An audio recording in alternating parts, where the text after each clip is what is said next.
22장 7절 말씀부터 주님께서 이제 진행할 때 우리가 19장에서 봤던 그 장면이 똑같이 반복됩니다. 그럼 8절인데요. 22장 8절 시작. 이것들을 보고 듣는 자는 나 요한이니 내가 듣고 볼 때에 이 일을 내게 보이던 천사의 발 앞에 경배하려고 엎드렸더니 왜 그랬을까? 왜 천사 앞에 엎드려 경배하려고 했을까? 천사와 주님을 사도 요한이 구분하지 못했을까? 아니죠. 너무 신비한 말씀을 들으니까 감사하는 마음으로 천사한테 이해를 표했는데요.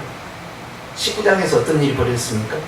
19장에 그 발 아래 엎드려 경배하리 하니 19장 10절에 그러니까 그가 나에게 말하기를 나는 너와 예수의 증언을 받은 내 형제들과 같이 된 종이니 삼가 그리하지 말고 오직 하나님께 경배하라. 예수의 증언은 예언의 영이니라 하더라. 그렇게 했어요.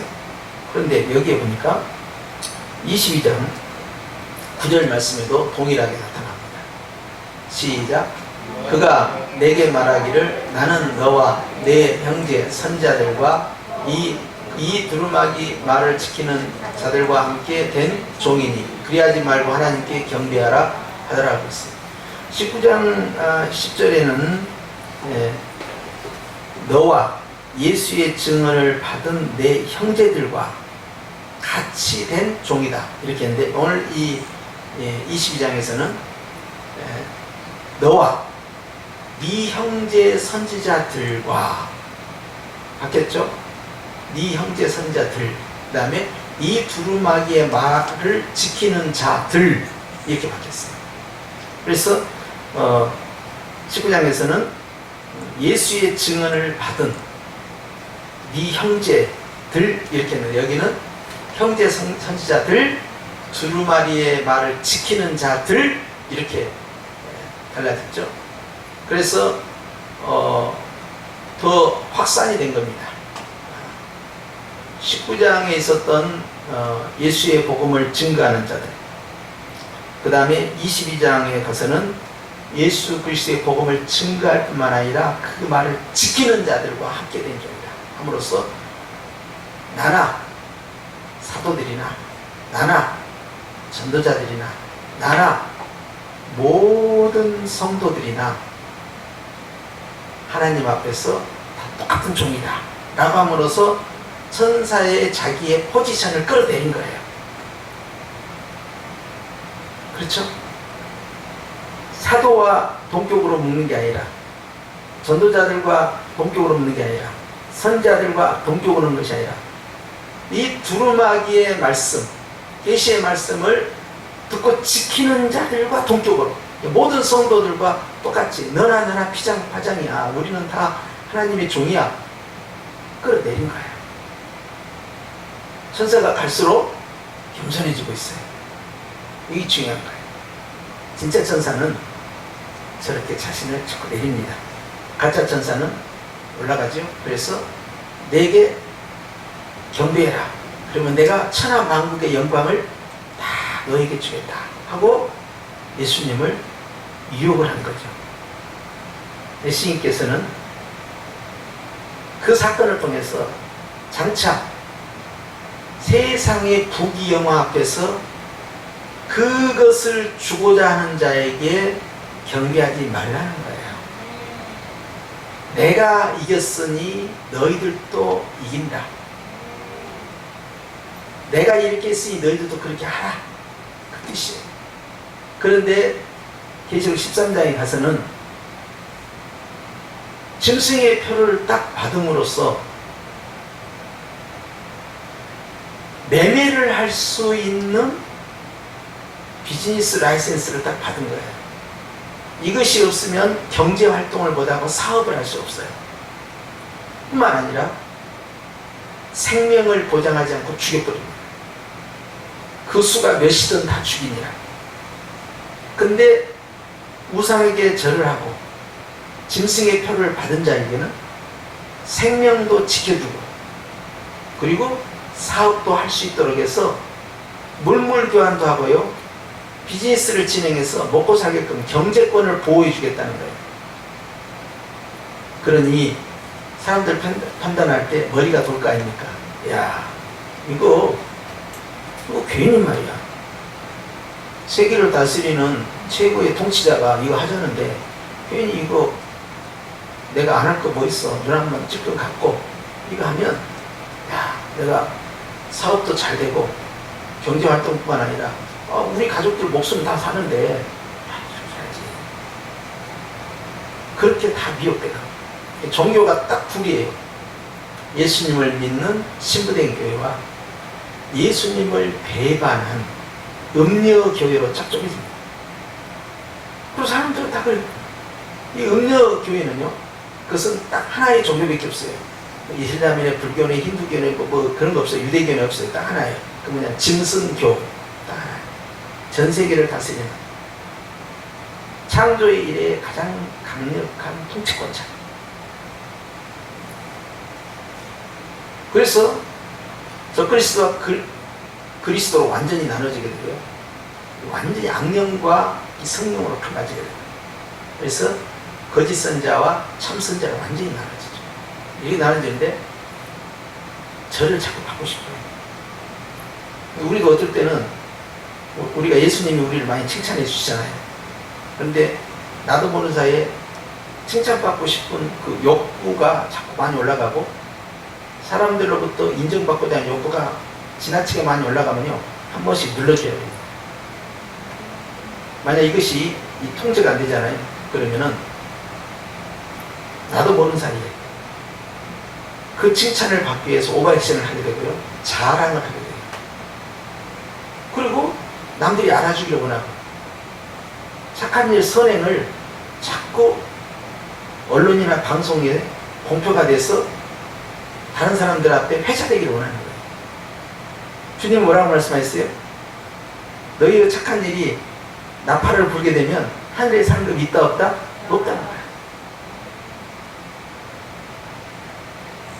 이 조심해야 됩니다. 우리가 방송으로 지금 예배를 같이 진행하고 있는데 예배만 딱 집중해야 돼요. 예배만.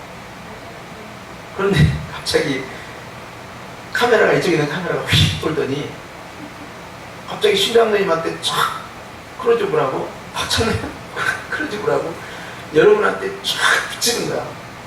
근데 이제 많이 모였다고 합시다. 막 몇천 명이 보이면 쫙 보여주고 하는 거예요. 근데 거기에 내가 초점이 딱 맞춰서 딱 보여줘요. 화면이 나왔네. 그러면 이제 그것이 CTS나 CBS나 다른 방송에 이게 다 나오게 되잖아요. 그러면 더 신경을 쓰게 됩니다. 외모 같은 경우도. 그렇게 분산시키면 안 돼요. 딱 주님께만 집중하는 거예요, 예배는. 회중이 주인공이 되면 안 됩니다. 예수님이 주인공이 돼야 돼요. 카메라는 돌리지 말고 앞에만 계속 고정시키는 거야. 휙휙 돌리지 말고. 찬양할 때 쫙 보이고 쫙 천정 꼭대기에서 전체를 쫙 이렇게 비춰주고 그러면 아주 근사해 보이잖아요. 그러면 작은 마국간 교회는 어떻게 해요? 지하 상가 마국간 기주고. 그런데 하늘의 천상 예배에서는 어떻게 평가할까? 마국간에 적은 수의 성도들이 모여서 주님 앞에 진실하게 드리는 그 예배가 때로는 많은 수의 예배를 능가할 수 있다는 사실을 놓쳤으나 해요. 그러니까 세례 요한에게 왜 나갔느냐? 비단 옷을 입고 있는 자를 보려고 갔느냐?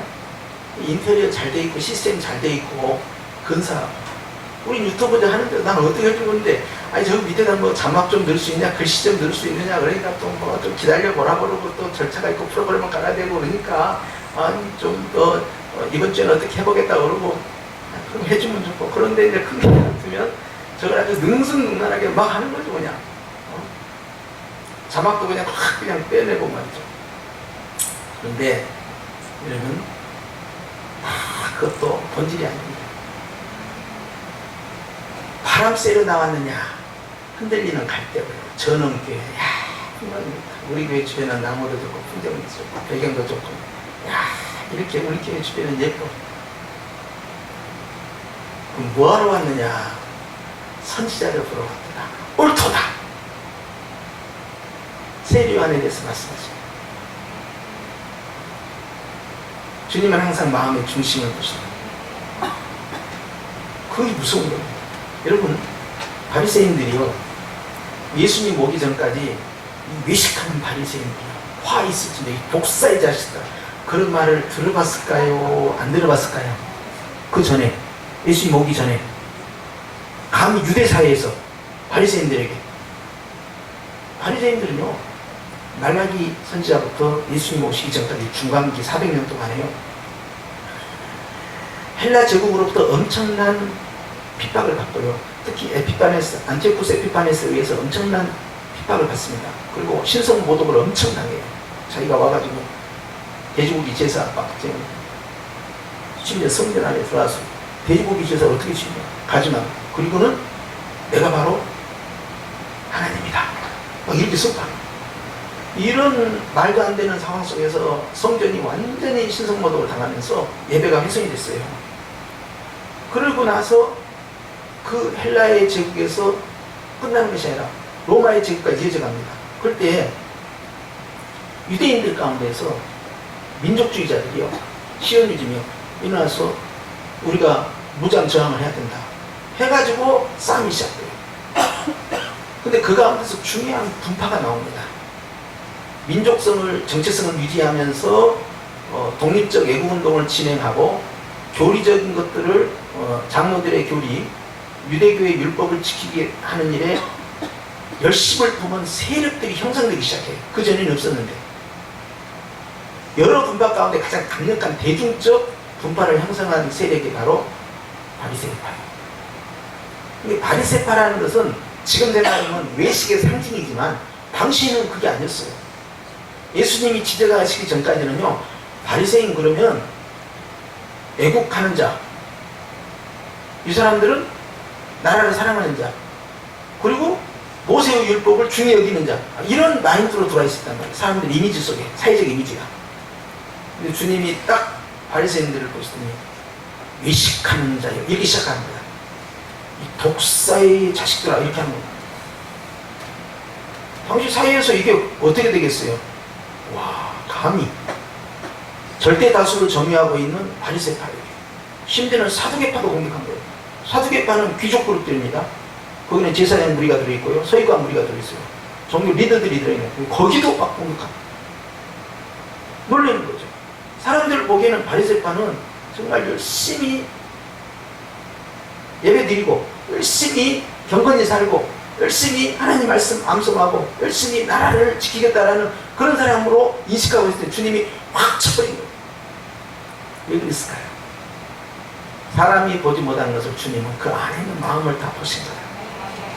가식과 외식을 주님은 다 봐버린 겁니다. 주님이 보시기에는 완전히 이건 가증한 거예요. 차라리 죄인이 와가지고 주님, 저는 죄인입니다, 이런 것보다 아닌 척하면서 그럴듯하게 하는 그것이 하나님 보기에는 더 죄가 중한 죄가 되어버린 거예요. 그래서 아주 예수님 앞에서는요, 바리새인들은 끝까지 비토의 대상이 된 거예요. 주님은 그 마음의 중심을 보여요. 근데 가짜 천사는요, 자꾸 하나님보다 자기를 드러냅니다. 종말의 적그리스도도 마찬가지예요. 자기를 드러내기를 원해요. 근데 우리의 마음 가운데 자꾸 사람 앞에서 나를 드러내기를 원하고, 누구나 다 칭찬받고 싶고, 칭찬받으면 다 좋잖아요. 인정받고 다 인정받으면 좋잖아요. 근데 그것이 어느 선을 딱 넘어서잖아요. 그러면 이게 시험거리가 돼요. 그래서 이제 바울이 자기 자신에 대해서 이런 결론을 내는 거예요. 나도 내 자신에 대해서 평가하지 않겠다. 나를 판단하실 이는 하나님이시다. 이것은 다른 사람들의 평가, 다른 사람들의 칭찬이나 또는 반대로 다른 사람들의 비난에 대해서 개의치 않겠다는 거예요. 바울 속에 들어있는 마인드는요, 오직 예수님이 나를 어떻게 보시느냐에 집중하겠다는 거예요. 누가 칭찬을 해도 예수님이 칭찬하면 어떻게 할 거며, 누가 나를 비난해도 예수님이 나를 비난하지 않으면 결과는 완전히 달라진다는 거죠. 심지어는 내가 내 자신에 대해서도 말하지 않겠다는 거예요. 내 긍지와 내 자부심이 뭐가 그렇게 중요하냐는 거예요. 주님은 나를 어떻게 보실까? 이게 굉장히 중요하다는 초점이에요. 오직 예수님 중심의 가치관, 이걸 가지고 있어요. 그래서 우리가 살 때 그 유혹이 있습니다. 명예욕이 있어요. 인정의 유혹이 있어요. 칭찬의 유혹이 있어요. 그걸 통해서 본인의 위치를 찾으려고 할 때가 있어요. 그 누구나 다 있어요. 그런데 이것이 수위가 올라가지 않도록 쭉쭉 말씀으로 눌러주고 있어요. 그래서 교회 안에도 우리가 생각했을 때는 마태복음 4장에 나온 것처럼 사단이 말이죠. 세상 구경하라 보면서 쫙 경배하라 하니까 예수님이 하나님만 섬기라 그런 것처럼 우리도 그렇게 하지. 그렇게 막연히 생각하지만 구체적으로 삶 가운데서 딱 시험이 들어온 것이 계시록 13장. 네 선택에 따라서 너와 네 가족을 다 죽여버릴 수도 있고 살릴 수 있다. 너의 선택에 따라서 네 집안 경제 문제 완전히 해결받을 수 있고 돈방석에 앉을 수 있고 아니면은 완전히 재산 다 몰수하고 이 사이로부터 격리시켜버릴 수 있다. 선택해라. 기준은 딱 하나다. 우상에게 경배하고 증명서 받아 손이나 이마에 어때? 쉽지? 이렇게 돼버렸다. 사단은 자꾸 받고 싶어요. 경배를. 진짜 천사는 그러잖아. 그러니까 우리가 이 죄악의 유혹이 언제든지 우리 안에서 드러날 수 있다고 생각하시고요. 항상 높아질수록 유명해질수록 칭찬받을수록 굉장히 조심해야 돼요. 주님은 선줄로 생각한 자는 넘어질까 조심해야 돼요. 그러니까 내가 하나님 앞에서 스스로를 끄집어내려 겸손의 영으로 무장하지 않으면 언제든지 시험에 빠진다. 잘 나갈 때 위험하다는 뜻입니다. 잘 나갈 때 선줄로 생각한 자. 잘 나갈 때 더 위험해지시다. 왜? 칭찬해주니까 사람들이 그거 최고, 목사님 최고, 장로님 최고, 원장님 최고, 집사님 최고. 우리가 칭찬이라는 것이 나쁘다는 것이 아니에요. 서로를 위로해주는 아주 중요한 수단입니다. 그런데 내가 그것을 계속 필요로 하잖아요. 주님으로부터 채워져서 만족하지 못하고 계속해서 그것에 집중하게 되면 결과적으로 시험거리가 돼요. 그래서 누가 나를 알아주지 않냐면 서운해버린 것이고 화가 나는 거고, 교회 안에서나 가정 안에서나 직장생활 안에서나 사회에서나 나는 뭔가 말이야. 나는 언제까지 이렇게 살아야 되나 뭐 이런 생각. 누구는 조금 일했는데 굉장히 칭찬해. 나는 열심히 일했는데도 아무도 알아주지 않아. 여기 쉬운데 주님은 다 보고 계시는데 주님은 다 평가해. 아무리 사람이 별소리 역사적 평가도 의미가 없어요. 긴 역사 가운데 후대들이 역사적 평가를 어떻게 하냐. 안 믿는 사람이야 역사적 평가가 중요한 것이지. 역사라는 것도 승자의 기록이고요. 그것도 다 필요한 것만 남지 진실은 다 외면되는 거예요. 누가 그걸 다 기록하겠습니까? 속마음을 다 어떻게 하겠어요? 주님은 다 알고 계십니다. 그러니 히브리서 4장 13절 말씀처럼 하나님의 말씀이 임하면요, 저희의 낯선 어떤 것보다 예리한 하나님의 말씀이 임하면요, 이 세상에 벌거벗은 것처럼 다 드러나버린다 그랬어요. 지금은 안 그런 것처럼, 착한 처럼, 의로운 것처럼, 괜찮은 것처럼 그지다가 다 주님이 홀딱 벗겨버려요. 그 외식이 다 드러나고, 와, 깜짝 놀라요. 그럼 여러분 생각에, 와, 나도 나중에 큰일 나겠구나. 그런데 주님이 우리에게 예수님의 흰옷을 입혀주셨어요. 예수님을 믿는 자들의 주님께서는 수치와 모욕의 모든 허물을 가릴 수 있는 흰옷을 입혀주셨어요. 아담에게 가죽옷을 입히듯이 주님께서요, 우리에게 예수의 옷을 입혔어요. 그 예수의 옷 안에는 보혈이 있습니다. 보혈이 쫙 들어가면 과거의 지은 죄, 현재 지은 죄, 장차 미래의 지은 죄, 내가 지은 죄, 내 부모와 내 조상들 위로부터 내려오는 모든 죄까지, 허물까지 다 주님이 덮어버려요. 그리고는 죄 없다 선언하시고, 이것이 바로 그리스도의 옷입니다. 그러니까 예수의 공로로 천국가는 거예요. 예. 우리는 늘 주님 보시기에 내가 어떠한가 여기에 집중해야 돼요. 나는 저 사람에서 내 취향하고 안 맞고 내 성격하고 안 맞고 내 이념하고 안 맞고 내 생각하고 안 맞아. 이렇게 할 수 있잖아요. 그런데 주님이 야야 나는 그를 사랑하고 그를 기뻐한다. 이렇게 해버리면 어떻게 할 거예요? 문제가 복잡해질 거예요. 반대로 난 저 사람이 너무 좋아. 생각도 비슷하고 취미도 비슷하고 신앙도 비슷한 그런 칼라야. 응? 그리고 또 이념도 비슷하고 주장하는 바도 비슷해. 모든 것들이 다 잘 맞아. 소통도 잘 되고 너무 좋아. 그랬는데 주님이 야 쟤는 진짜 아니다. 내가 그를 싫어한다, 미워한다. 막 이렇게 답이 나왔다고 해봐요. 문제가 복잡해지는 거예요. 그게 항상 주님의 관점이 중요하다. 네. 가늠한 여인이 잡혀왔을 때, 아유, 뭐 저런 게 다 있나. 완전히 사회적 망신을 다 당한 거예요. 네? 인터넷에 올리고, 공중파, 유선파, 응? SNS, 유튜브까지 다 올린 거야, 그냥. 그래서 그 여자가 완전히 그냥 벌거벗겨진 것처럼 됐거든요. 군중들이 에워싸여가지고. 이제 돌만 던지면 끝나는 거야.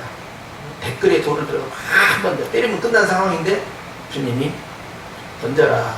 죄 없는 자가 먼저. 그러니까 하나 둘 가버린 거예요. 나 집에 바쁜 일 생겼네. 아이고 가야겠네. 시간 없네. 아이고 누가 기다리네. 얼른 가야겠네. 싹 가버린 거예요. 주님은 그 여인의 지금의 모습만 본 게 아니라 죄사함 받은 후에 그 여인이 어떻게 하나님의 뜻을 일꾼인가를 다 보신 거야. 사람은 죄를 보지만 주님은 그 속에 있는 영혼의 진실함까지 다 보다. 그렇지 않습니까? 그러니까 우리가 평가하고 정지하고 비난하고 하는 것이요 주님의 생각과 다를 때가 있어요. 그럼 어떻게 할 거예요? 이제 주시면 다시 본문으로 돌아가면요, 여러분 가짜 천사는 계속 절하라고 요구합니다. 주님 외에는요 무릎을 꿇지 않겠다라는 각오를 하세요. 돈은요 누가 주시냐면요 하나님 주시죠. 오늘 말씀이 뭐였어요? 뭘 갈라지게 하라? 어떻게? 하나님의 지팡이를 들고 손을 내밀어 명하라 이 말이에요. 저 바람과 바다가 순종하도록 명하라. 그러면 갈라진다. 하나님의 권세를 쓰라는 주님이 창세기 1장에 보면 물들은 한 곳에 모여라 그랬어요. 처음에는 물이 가득 온 지구에 가면 물들은 한 곳에 모여라. 모이니 그것을 받아라 하고 드러난 육지를 주님께서 땅에 하셨다는 거예요. 그럴 때 모여라 그러니까 예 하고 전부 모였다는 거예요. 그 다스리는 권세거든요. 하나님의 권세. 주님이 그걸 하나님의 지팡이를 두고 왕의 권세입니다. 명하라. 다스리라는 거예요. 여러분 물질은요 주님이 명하는 대로 갑니다. 근데 사단은 맞불을 붙여요. 내 말 잘 들으면 내가 하는 방식으로 하면 부자 된다. 그렇게 맞불을 붙여요. 근데 아셔야 할 것이요 물질의 주인은 사단의 것이 아니라는 사실. 물질의 창조자는 하나님 것이세요. 하나님이 그걸 가만히 괘씸하게 쳐다보고 저를 저 손바라죠. 그렇게 교회 열심히 다니고 그러더니 사단한테 꼴까당 넘어가네. 그렇게 하면 네가 돈 벌 줄 알고 하나님 말씀대로 안 살고 네가 세상의 가치와 판단으로 마음의 유혹에 따라 네가 가는 거야.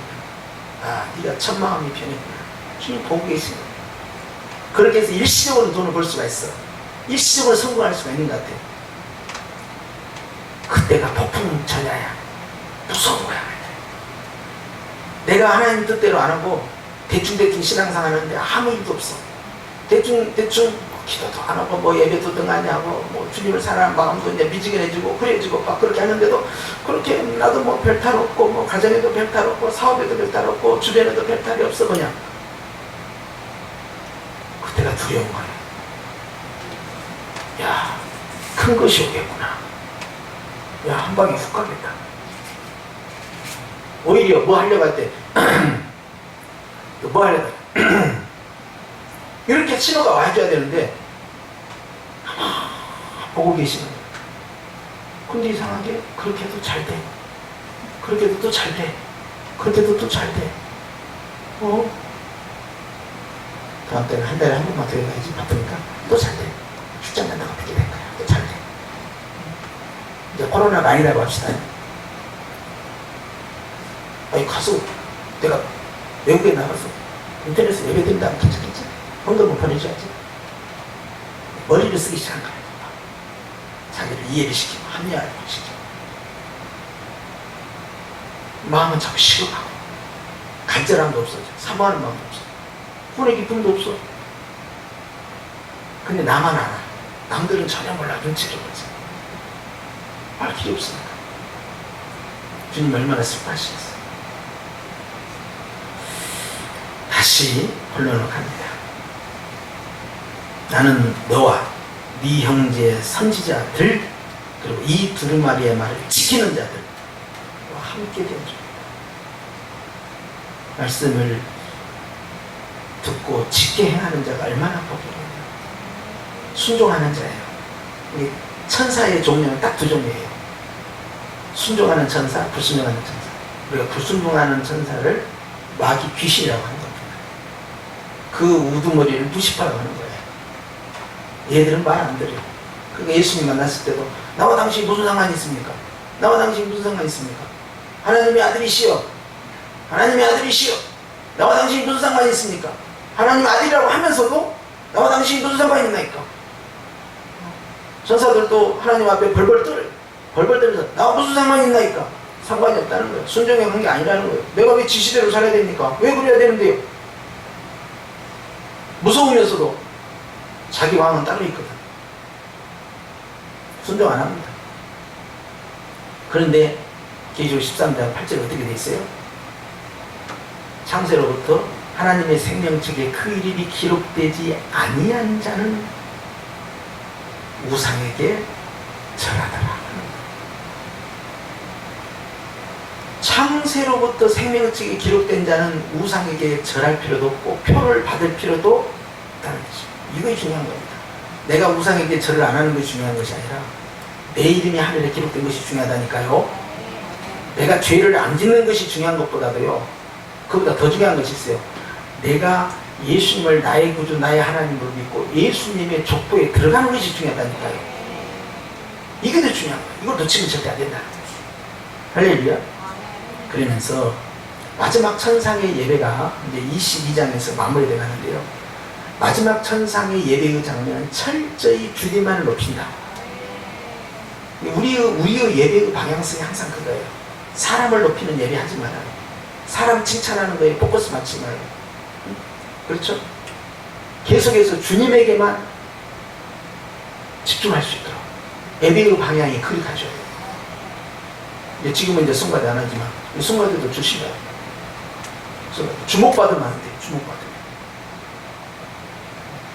거룩한 천사들처럼 날개를 들면서 두 날개로는 발을 감싸고 두 날개로는 얼굴을 감싸고 거룩하다, 거룩하다, 거룩하다. 하나님만 찬양합니다. 카메라 앵글 좀 잘 잡아. 난 잘 안 나오잖아. 내가 소프라노 할 때는 나 쪽으로 좀 포커스 좀 맞추고 말이야. 내가 테너 할 때는 또 저쪽에 맞추고. 우리 단원들이 말이야 지금 120명인데 말이야 좀 포커스 잘해야 되지. 그리고 솔로를 할 때는 다 포커스 좀 맞추고. 방송국에서 하는 거 못 봐서 그따위 짓을 하지 말라 하는 이야기예요.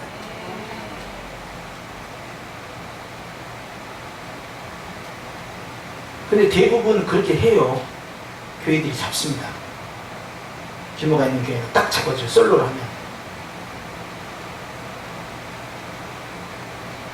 이 굉장히 위험하다.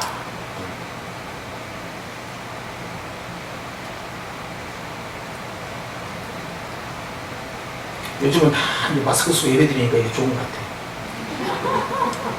왜? 선글라스까지 껴.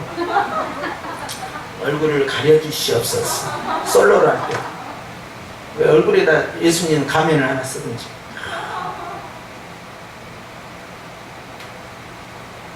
비천한 종을 감추어 주시옵소서. 여러분, 정말 심각하게 봐야 합니다. 근데 이 방송 문화가 되니까요,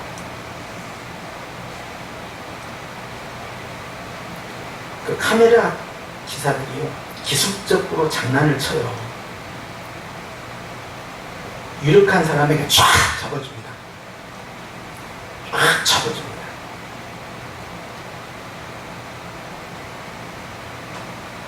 네, 그 장면을 보면서 또 보여줘요. 저 사람이 예배드리는 걸 내가 왜 봐야 되는데, 저 사람이 예쁘게 곱게 단장하고 앉아있는 유력한 그 사람을 왜 내가 봐야 되는데, 카메라는 비칩니다. 정말 슬픈 일이야, 이게. 일반 방송, 뭐 미스터 트롯 같은 거 할 때 있잖아요. 그거 하면은 미스터 트롯 하잖아. 그러면 임영웅이가 그냥 뭐 보랏빛 엽서하면서 초상하게, 그러면은 그 관중들 있잖아요. 그 청중들, 참석한 사람들 반응이 있죠. 와, 이런 것을 반복적으로 몇 번씩 막 보여주더라고. 그러니까 아, 지금 잘하고 있는 거구나. 지금 저게 나도 거기에 공감을 해야 되는 것처럼 기술적으로 따라가. 교회도 똑같은 방식을 쓰는 거예요. 그런 테크닉, 기술적 테크닉. 왜 그래야 되는 거죠?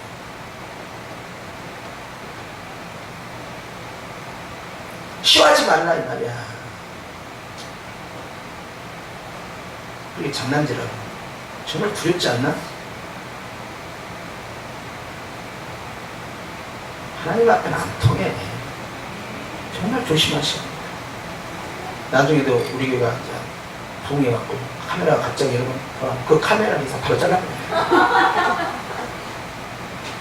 근데 우리 교회하고 정체성이 안 맞다.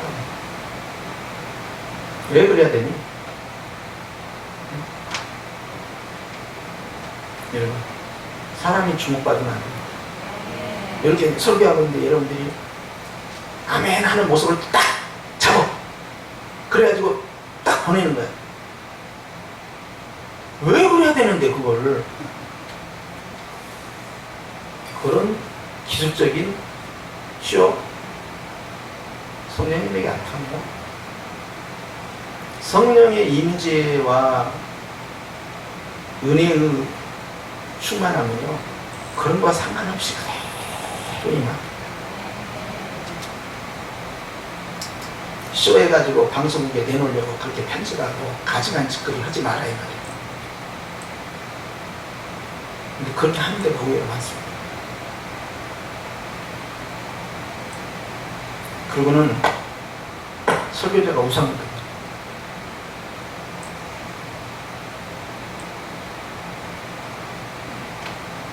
주님이 그 사람의 마음도 알고 생각도 알고 생활의 뒷모습까지 다 아는데 감당할 수 있어요? 감당할 수 있어요? 주님이 한번 털면 감당할 수 있어요? 두렵지 않습니까?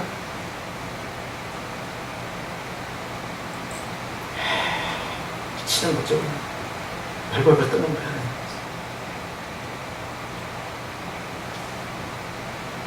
우리는 다른 문화를 살아야 돼요. 이제 그런 짓을 그만해야 돼. 멈춰야 돼. 대형교회나 중대형교회가 하고 있는 그런 쇼 예배를 그만 멈춰야 돼. 그런 걸 통해서 공감을 하려고 하니까 계속 기교가 들어가는 거예요. 보여주기가 들어가는 거예요.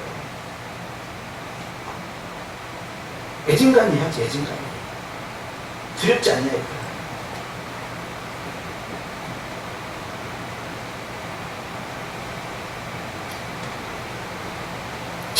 마지막으로 20절로 갑시다. 22장 20절 시작. 이것들을 증언하신 이가 이르시되 내가 진실로 속히 오리라 하시거늘 아멘. 주 예수여 오시옵소서. 주 예수의 은혜가 모든 자에게 있을지어다. 아멘. 마지막 천상의 최종적 결론은 어떻게 끝나느냐? 마라나타 하고 끝나고 있어요. 마라나타는 주 예수여 오시옵소서. 마지막 천상 예배의 모습은 완료형으로 마침표로 끝난 게 아니고 주의 제 이름을 사모하는 걸로 끝나는 것이 천상 예배의 마지막 교훈이에요. 할렐루야. 누구를 모셔야 됩니까? 예수님. 예배 시간마다 누구가 예수님이 나타나시옵소서, 임하시옵소서. 중요한 거예요. 그래서 우리가 개회 찬양할 때 예수 우리 왕이여 그렇게 부르잖아요. 누구를 원한다는 거예요. 딴 거 다 필요 없다는 거예요. 누구요? 예수. 예수님. 모시옵소서. 예수님을 구하는 곳에 예수의 영이신 성령님께서 임하십니다. 예수님, 예수님 모시옵소서. 예수님 좌정하시옵소서. 영광 받으시옵소서. 우리 다 모였어요. 예수님 영광 받으시옵소서. 예수님 보고 싶었어요. 정한 날, 정한 시간, 정한 장소에서 예배의 공간에서 주님 만나는 사모합니다. 저는 이제 걱정되는 게 코로나가 잔잔해지는데도 이렇게 실시간 방송이 계속 나가게 됐을 때 혹시라도 이것이 교회를 오지 않는, 현장에 오지 않는 하나의 어떤 명분이 될까봐 걱정해요. 목사님 온라인 예배도 예배잖아요. 전에도 다 그렇게 하지 않았습니다. 또 불가피해서 못 왔는데 이렇게라도 동참하면 좋지 않습니까? 이것이 자리를 잡을까봐 걱정해요. 이건 정말 더 이상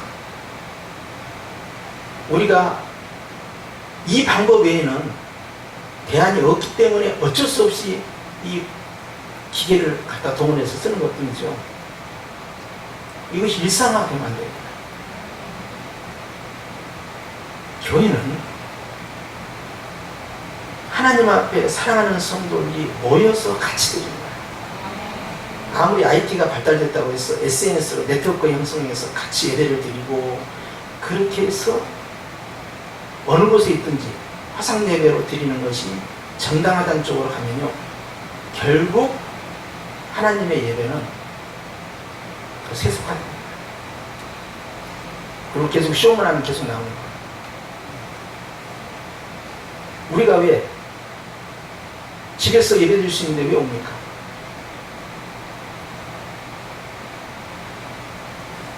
백이십년도가 자기 집에서 기도할 수 있어요. 자기 집도 예루살렘이니까. 예루살렘에 초초마다 있어야 될 거 아닙니까? 방 전셋집 얻어서 다 예배 드릴 수 있죠. 열심히 10일 동안 사도들 다 흩어져서. 그런데 그들이 같은 장소에서 같은 시간에 한 공간 안에서 같이 기도했을 때 성령이 그 공간 안에만 임하셨다는 사실이에요.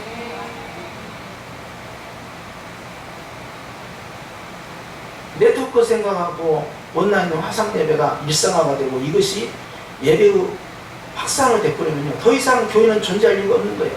우찌마라 간조가 말한 것처럼 이제는 가정 예배, 개인 예배로 들어가고 골방 예배로 다 들어가고 내가 교회다, 너도 교회다. 그러니까 우리는 각자 예배를 드리는 것이 교회가 아니잖아요. 그것은 시작에 불과한 거지.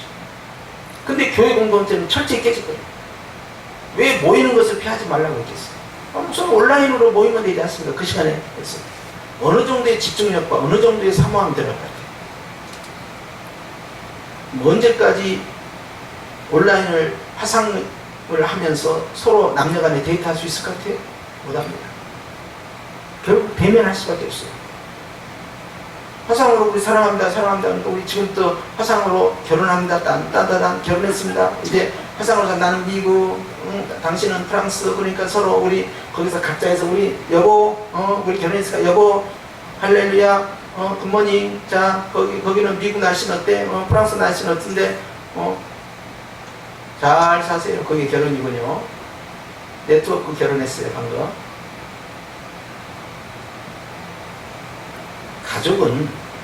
가족이라는 개념 자체는 식구예요.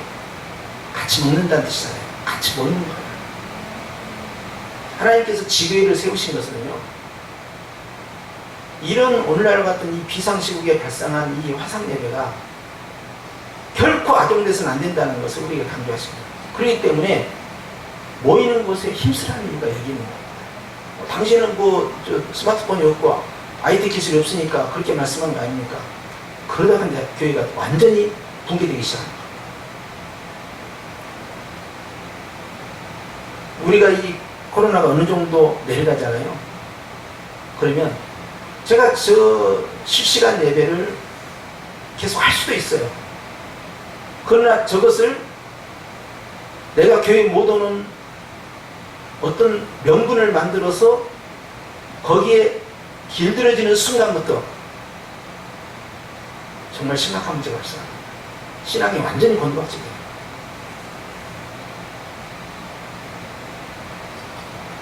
마지막 결론입니다. 천상 예배의 최종적 결론은 주님 어서 오시옵소서. 주님의 대답은 속히 가나. 연인이 헤어질 때 우리 다시 빨리 만나요. 지금 그거잖아요. 어서 오세요. 주님은 내가 빨리 갈게. 그것이 예배를 통해서 나와야 됩니다.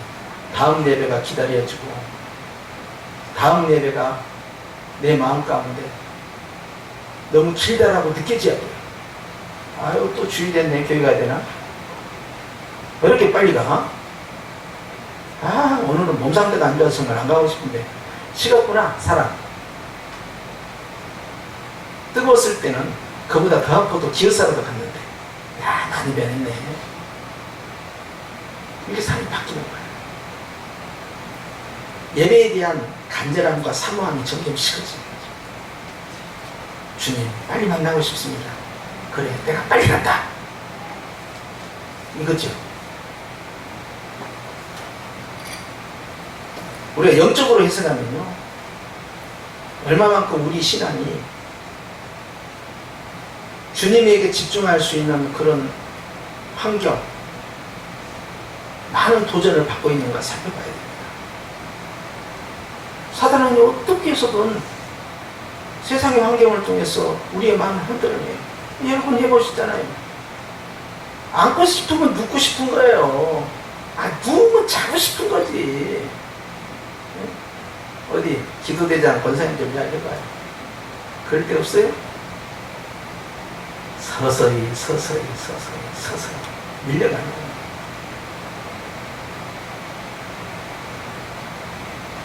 그러나 오늘 우리는 축복의 말씀을 받았습니다. 난 너무 좋았어. 출애굽기 14장 16절 말씀을 다 와, 주여, 이 말씀이 나의 말씀, 우리의 말씀이 되게 없어서 갈라지게 하라. 야, 어떻게 도와주세요. 지금 급해요. 그거 아니야. 갈라지게 하라. 너 가지고 있어. 네가 하나님 지팡이 갖고 있잖아. 손을 들어 명해라. 갈라지도록 다스려라. 바람과 바다를. 와, 쪼개지고 지나가는 순간에 그 어마어마한 애굽의 총병력이 순살같이 홍해를 향하여 뛰어드는데 그들에게는 그것이 죽음의 길이었고 우리에게는 생명의 길이었다는 사실을 바다 합쳐진 다음에 합니다. 그래서 해변에서 춤추고 난리가 난 거야. 이게 뭔 일이냐는 거야. 이게 뭔 일이냐는 거야.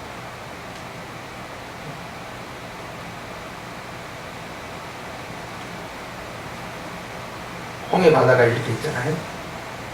홍해 바다가 완전히 쪼갠 거 아닙니까? 오다가 말아요. 여기는 애굽이에요. 여기는 사우디아라비아예요. 그리고 그 위에가 이스라엘입니다. 홍해는 여기 있어요. 홍해는. 그런데 여기는 육지예요. 여기 막혀놓고 못 가잖아요. 애국 군대가. 돌아가면 됩니다. 돌아가서 잡아 죽이면 돼요. 끌고 오면 돼요. 여기서 가면 바로 이스라엘이에요. 그런데 주님 여기서 깨끗이 손봤다. 이제는 어떻게 찾아올 기력도 없어요. 왜? 병력을 완전히 상실했어요. 주님은 뒤를 깨끗이 처리했는데 그렇게 하시려고 홍해 바다까지 끌고 갔다는 사실을 아무도 몰랐어요. 모세도 거기까지 상상을 못한 거예요. 그러니까 막 부르짖어 기도한 거예요. 주야, 애국 군대를 망하게 시옵소서 기도한 거예요. 시끄럽다. 지팡이 손 내밀어 바다 앞쪽에 갈라지게 하라. 그러니까 상황이 끝났고 주님은, 우리는 한 가지 생각, 주님은 천 가지 만 가지 다 계획. 기가 막히죠.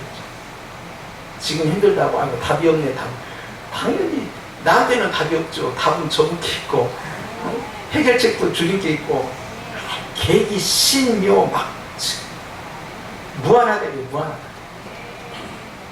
예수님 안에 있는 사람은요, 주님이 지혜로우시니까요, 믿음만 있으면 됩니다. 여러분, 한 주간 동안 사시면서요, 낙심하지 마시고, 코로나 확진자 몇 명인가, 몇 명, 아이고, 검사하기에 따라 달라지는데, 어떨 때는 많이 나오고, 어떨 때는 적게 나오겠죠. 근데 그게 중요한 게 아니고, 내 마음이 흔들리는 게 중요한 거예요. 다 중심은 주님께 줘요.